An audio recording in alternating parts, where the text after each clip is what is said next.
Hey guys, मुझे आप लोगों से एक मिरेकल शेयर करना है। मेरी मम्मी को 10 साल पहले एक स्ट्रोक आया था। ब्रेन हेमरेज की वजह से वो कोमा में चली गई थी। जब मुझे इस बात का पता चला तो मैंने खाना पीना बिल्कुल ही बंद कर दिया। मैंने परमेश्वर यीशु से जिद कर बैठी कि जब तक आप मेरी मम्मी को ठीक नहीं करेंगे, मैं इस कमरे से बाहर नहीं निकलूंगी और ज़मीन पे भूखी प्यासी बैठी रहूंगी। पता है गाइस, फिर क्या हुआ?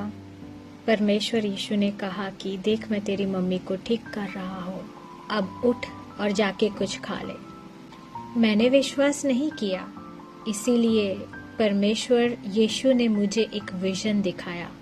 उसमें मैंने देखा कि मेरी मम्मी एक अस्पताल के कमरे में लेटी हुई थी और परमेश्वर यीशु उसके साथ थे, अपने हाथों से उसे ठीक कर रहे थे। इस विजन के बाद मेरी मम्मी 2 दिन में ही कोमा से बाहर आ गई और परेशान हो गए सारे डॉक्टर्स। कहने लगे कि इस तरह के स्ट्रोक में ये एकदम इम्पॉसिबल मिरेकल है। स्ट्रोक की वजह से मेरी मम्मी का लेफ्ट साइड पूरा पैरालाइज्ड हो गया था। मैंने बाइबल में से जो भी हीलिंग के वचन मुझे आते थे उसको मैं 3 बार क्लेम करने लगी। मेरी मम्मी पे वो वचन बोलने लगी। जैसे कोई इंसान 3 टाइम दवाई लेता है, वैसे ही मैं इस वचनों को मेरी मम्मी के हीलिंग के लिए क्लेम करने लगी और मेरी मम्मी धीरे धीरे ठीक होने लगी। वो फिर से अपने आप चलने फिरने लगी और 3 बार वो इंडिया से यहाँ यूएसए में मुझे मिलने भी आई। इतना ही नहीं दोस्तों, मेरी मम्मी के हार्ट में एक छेद था।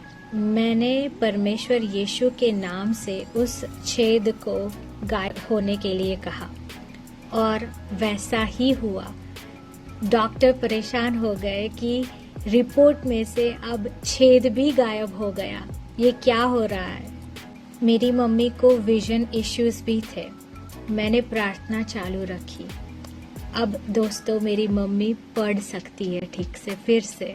यदि आप भी कोई ऐसी मुसीबत में फंसे हुए हो जो इम्पॉसिबल है, मैं आपको चैलेंज करती हूँ, आप परमेश्वर यीशु को पुकारे, उसका नाम ले, उससे मदद मांगे, वो आपकी हेल्प करेगा। जय मसीह की।